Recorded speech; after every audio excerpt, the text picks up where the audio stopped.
Well, it's time for something new, something fresh. Campaign that I've been wanting to do for a while now. Star Trek New Horizons, one of the most comprehensive mods within the Stellaris Workshop, and I think it's been voted a couple times now as one of the best mods of the year already, as in, the previous year when it was still partially in development. Recently, version 0.9 came out, and 30,000 people have subscribed to the actual mod as well. And it's actually quite excited to see the how this is all developing. I've been talking to the devs about it, at least the modders, and they're having a lot of fun with it. And it's constantly on our development with actually a fairly large mod team as well. So let's go and do this, shall we? Let's go and start a new game. There's quite a lot of species available right off the bat, and just a quick look. Talaxians, screw those guys. Orion Free Stage, yeah, those Orion Slave Girls, right? Flaxians, don't remember who those were. The Vor, I think they're Delta Quadrant, yeah. Those were the anti-telepath dudes, weren't they, when they put episode of Star Trek Voyager, I can't even remember. United Earth, as you notice, it's United Earth rather than the Federation. So the point of all this is that instead of going straight into the 23rd century, we actually start off in the 21st century. And as time progresses and as technology progresses, we get access to new technology into what is called the era system. The further you advance through the eras, the newer technologies becomes available to you, and also ship types, etc. So we start off with the NX class, and then eventually we'll get to the Constitutions, Miranda, Orberth, and then eventually to the Galaxy, Excelsior types, and then Intrepid, and Defiant, and Sovereign, and all those ones. But that's relatively in the future, and that's called basically everything changes. And I think the Federation can be started as well. Klingon Empire, of course, you got to have them. Cardassian Union, Romulans, you got to have them. The Andorians are here. The Tellarites are here. The Breen Confederacy is here. The Gorn. If you ever want to pick up those rocks and throw it against people. Tholians, I'm actually really impressed with some of these models that are in here.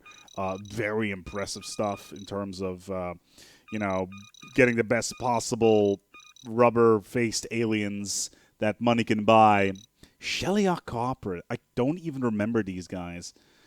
Martial Utilitarianists, and they're adaptive. The Vaudois are in here. The Voth are in here. The Wadi are in here. Let's go and take the United Earth, though. That's an Orberth class, is it? Humanoid ships get warp travel and pulse cannons. Eventually, we'll get phasers, no doubt. So let's go in here. Let's select a galaxy. There's a couple of options here. We can go with the Star Trek Galaxy. We can go with the Alpha Beta Quadrant, the original Galaxy, which is what I want to do. And there's variants of the Alpha and Beta Quadrants with 600 and 450 stars, respectively. So let's go with the original Galaxy here. Any FTL allowed, difficulty, aggressiveness, that's fine. Let's head in. And instantly, Galaxy class here, Defiant class, and there we go. The Spectre of War had followed humanity for centuries, culminating in the Third World War in 2053, emerging from that post-atomic horror. The people of Earth struggled to survive until scientist Zephyrin Cochrane, who was also a huge alcoholist, successfully drew, and he's got a big statue of him as well. Drew the attention of the Vulcan science vessel to Planahath a decade later. Following almost a century of Vulcan patronage, the peoples of Earth are ready to take the first step into the great unknown, to seek out new life forms and new civilizations, to boldly go where no one has gone before. Coffee. Hot. All right, let's take a look here at our galaxy. So we spawn in the south in the Alpha and Beta Quadrant. Delos Adelphic expands from the series that shall not be named, except for its last season, Season 4, which was actually quite good. I know the Borg are in here as well, so we may want to watch out. We can't play as them, sadly, but they do spawn in. And let's take a look here. There's a star base already. The models in this are kind of fantastic. Look at that. Well, this is just... this is just a trash can with 2 warp nacelles on top of it. But, you get the general idea here. And also, we got 16 minerals. Okay. Let's start going around. Let's actually go to... we actually don't need to go to Alpha Centauri first. Let's start just exploring right now, i.e. Okay. Well, oh Jesus, we need to do some reselecting here. There we go. Let's stay within our range, shall we? Without doing anything too crazy. I don't know if there's any aliens floating around here, so we may want to watch out a little bit. 630 to build all the mining stations here, and let's start exploring with our ships as well. Patrol frigate USS Magellan, Columbus, and Dervish. Blah. Okay, we've got a lot of shit. Light nuclear torpedo, light pulse cannons. Okay, I'll take a look at our technology. Leadership Xenos allowed and form Federation right off the bat. Venetran Array. Planetary toughness plus 50%. There's a lot of stuff in here that is not really tactical console. Okay, power usage, ship hull points, weapons damage, migration, free transporter access. What? Okay, so let's go for that one. Okay, that's a lot of stuff. Spaceport level 2. Construction of destroyers. Polarized hull plating, and there's like 25 different types of these. Light hull construction types, electroceramic hull. Let's go for the spaceport, shall we? And we got some employment going on our home world here. Here you can sit on that energy production thingy. And power plant being built. I think population-wise we're doing okay. Let's split up the fleet as we would normally do in a standard playthrough and see what we can find nearby in terms of aliens. But like I said, let's take a look at our... Oh, hello. That's good to know, Falcon High Command. Let's offer them a migration treaty. And let's offer them an aggression pact and a defensive pact as well, because we want to build this here Federation.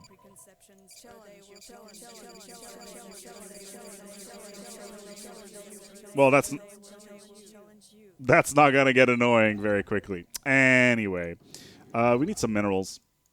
What is a big yield here? We got 33 over here. It's a mining station, so we can get that underway. Let's go to fast, just so we can get a move on. And as soon as we're ready, we need to build another science ship. A lot of cool iconography here as well. Let's take a look at our ship designer here.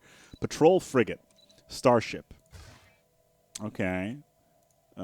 Secondary hull. Wait, we get a secondary hull? Okay. I don't see a saucer section, but where's the enemy vessels detected. Thanks.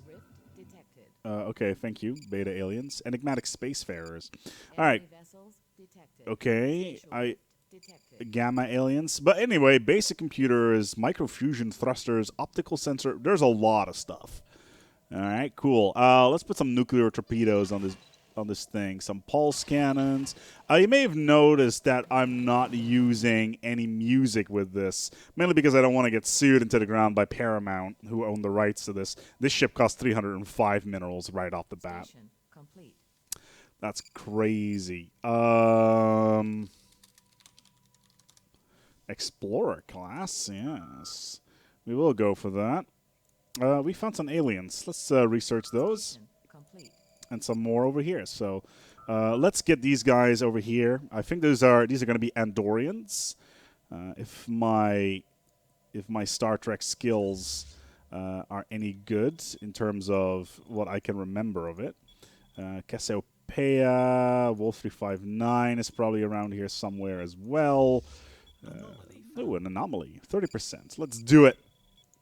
Okay, we're good on minerals. Oh, we got another planet. Did not see that initially. We've got Mars. Enemy vessels detected. There's a lot of aliens around. So, yeah, Mars is actually going to be colonizable at 1.5, but in the meantime, it's already available here. Let's build another science ship, and let's take a look at our policies, shall we? Edicts and policies, Liberation Wars, First Contact Protocol, economic. What's this? Free market capitalism, economical utopia, planned economy, plutocracy. Cool. Free market capitalism. Doesn't really do all that much. Energy grid is plus 10%. Well, at this moment, it's not really all that interesting. There's a lot of aliens around. This is a size 14. Let's take a look at our expansion planner. We haven't actually surveyed anything yet, so we can't actually see anything. Also, I'm under the impression that the sciencing, the surveying in this takes friggin'... Is that a binary star? That is a binary star. The silent enemy. After a day in orbit around Burnett Star, no progress on locating the source of the unusual subspace readings. Captain Wei Zhu prepares to give the order to move the USS Liberty next survey target. Moments later, the ship's sensors detect a surge in subspace activity, followed by the appearance of an alien ship off the port bow. Hailing the vessel proves fruitless, and after several minutes of silent conversation, the ship warps away. Let's wait for the ship to return. Oh, the silent enemy. 2-day pass, and the crew of the USS Liberty grow convinced that the aliens have no plans to return to Bernard Star A. On the third day, the ship sensor detect another surge in subspace activity on the opposite side of the star. Arriving at the coordinates, the vessel is nowhere to be seen. However, the subspace disturbance at its heart, an exotic particle fountain, rapidly decaying in its intensity. Captain Wei Zhao commits the USS Liberty to study the particle fountain before it collapses. 90. Station complete. I have maybe seen 4 episodes of Enterprise, by the way. I would like to point out. My God, there's a lot of aliens here. Detected.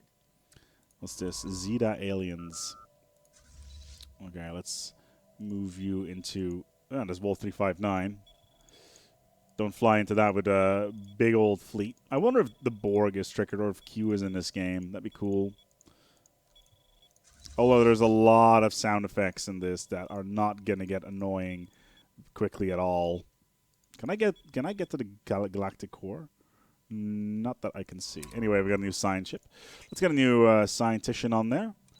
Affirmative. Okay, thank you. Affirmative. And let's send you to Alpha Centauri. And let's also do some more surveying around this area. There is a size 14 continental planet that we may want to investigate, and we'll also look at Wolf 359 while we're at it. We're at 79 minerals at the moment. Thank you. Good. Next up, mining station on Juno. That'll be 3 additional minerals, so that's useful.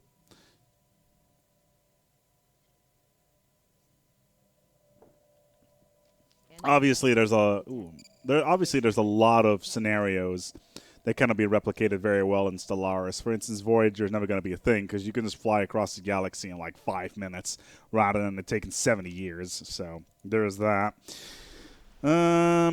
Governor, that's all fine. How are we doing in food here? +4 food. Energy seems to be fine. Mineral output is fine. You, sir, are not working on anything. Let's get some new research. Warp 5 engine. Yes. That will take not as long as I thought it would. Let's take a look at Mars. Not much going on Mars. Let's get a... Oh, there's the Andorians. I represent the Andorian Empire. Our elected leader, Empress Viral, hopes for peaceful relations with our people, but you are more than capable of defending. We could learn much from each other. And they want a non-aggression pact pretty much instantly. Let's offer a migration treaty because Xenos will be Xenos. Okay. Yeah, well, whatever. Let's build some mines if I could afford it. Station complete. Physics lab, basic. We get all the labs right off the bat. That's really cool. Okay, fair enough. Did not expect that. Research complete. Okay, what have we got? Spaceport. Oh, yeah, we found a planet worth exploring, but an ion storm is quickly moving in. Let's research it. Spaceport level 2. Oh, we can unlock the destroyer. Orbital satellites. What's this? Defense satellite. Description work in progress. Spatial torpedo. Let's go for the destroyer. Let's see if we can get a larger ship design, because right now these smaller ships are interesting, but not all that great. We got some aliens. They're drones. Okay, fair enough. Unexpected. Are you in position to do some more mining, sir? Yes. Let's move you over towards Jupiter and get mining. The scientist gains a level. That's nice. Mirror? Oh, no, not mirror. Okay. Captain Zhu Shen. and the away team beam down to Alpha Centauri 8 to explore the planet. Interesting. Mineral compositions seem to warrant further study. However, approaching ion storm forces the away team to return to the ship and before the geological analysis can be complete. With the rapid increase in interference, the transporter's chief very nearly loses the away team's transporter patterns, but is fortunately able to beam the captain and the away team up to the USS. Why is the captain on the ground? Why doesn't the Federation or United Earth have policies about this? You don't send the captain to this ground. With a rapid increasing interference, the transporter chief very nearly loses the away team. Blah de blah, blah de blah. The members of the away team appear to be acting strangely, becoming angry and indeed violent towards other crew members with little provocations. Are they wearing goatees? That is the real question. Let's force them into sickbay. I'm sure they won't take over the ship. The doctor is... it's the nurse. Oh, that's cool. Executive officer and captain have been confined to the brig until they can be determined the cause for their change in behavior. Okay, blah, blah, blah. This is basically every single one of these anomalies are mini episodes. The chief believes that it may be a way to return the team to their universe. And the away team needs to be saved. So the captain and the away team in apparel... This is so much text. They look very... Okay, we managed to... okay, cool. The captain of the other universe tells the first officer his universe is weak and ripe for conquest. Well, never mind. We got the captain back, and he gets 1,000 experience. Holy shit. Straight up to level 3. That is crazy town. Let's move down in here and actually see if we can find anything. Just float around a little bit. See if there's any... It's fucking time, babies. You fucking know it is. We're Alex. back Wait, with what? Mario Maker. Everybody. Thank you, Game Grumps, for coming into the show at the last possible seconds. Okay, that was running in the background. Sorry about that. Awkward. Okay, so M-Class Continental. I need to look, in case you didn't hear that, I need to look whether or not this actually got recorded or not, but my PC just made a ton of noise. So, yeah. And we're just going around. Oh, Jesus Christ, that is Station awkward. complete. Anyway, construction ship is done. We got 17 minerals right now. For a population that is slow breeders, you guys are breeding pretty friggin' quickly. No, I want an energy plan there. Cool, thank you. Procyon in Andoria, equivalent friendly. All right, what do we got? Warp 5 engines. Gravimetric sensors, tactical console, or physics lab. Gravimetric array. And these are all just different tiers. So let's go over to tactical console here. But yeah, I noticed that the pacing of this is significantly lower than it would be in a normal Stellaris game. It feels a lot more spread out, if that is the best term that I can give it. It's a lot slower. It feels a lot slower, especially like the sciencing of the individual planets. It just makes it feel like it takes a lot longer than it actually should. Size 16 planet here in Vega. Let's send a science ship over towards Vega and survey this planet. Size 16 is acceptable. Some alien vessels down in here. Comet sighted! And we get some influence for that. That's good. This Class K, Mars colony, habitability, plus 50%. Earth! Let's build some food. I'm looking forward to 1.5, where food is a global feature, rather than something that is handled locally. And I will probably also be doing several of these run-throughs as the mod develops, if I find that I'm having fun. So we will see. What the hell? Research complete. Okay. Colony ship, finally. Oh, what? Okay. Apparently the edicts for planetary unifications weren't originally part of this. So there's that. We need to... Size 24. Are you serious? Is this the size 24? Yes, it is. Size 24 continental planet. Right off the get-go in Alpha Centauri? That's insanity. And this should also be a trinary system, not a binary system. There's a type G there's two type, or there's a class K as well, but where's the red dwarf? Is it a, oh, there it is. I love this. This is great. There's a trinary star in here, which is a red dwarf, and there's two continental class M planets in here. That's gorgeous. I love it. This is awesome. Well, on that bombshell, that was the first entry in the Magnificence. That is, the Frontiers, the Magnificence. That is New Horizons. Go and try it out. It's on the workshop. It's rather good so far. Like I said, it plays a little bit slower than your average Stellaris game. There's a lot of changes in terms of how the technology works and how all the species work, etc. But it's definitely something. Station complete. What? Plegic. Ocean World. Okay, fair enough. Anyway, thank you so much for watching. And until next time, take good care of yourselves and each other.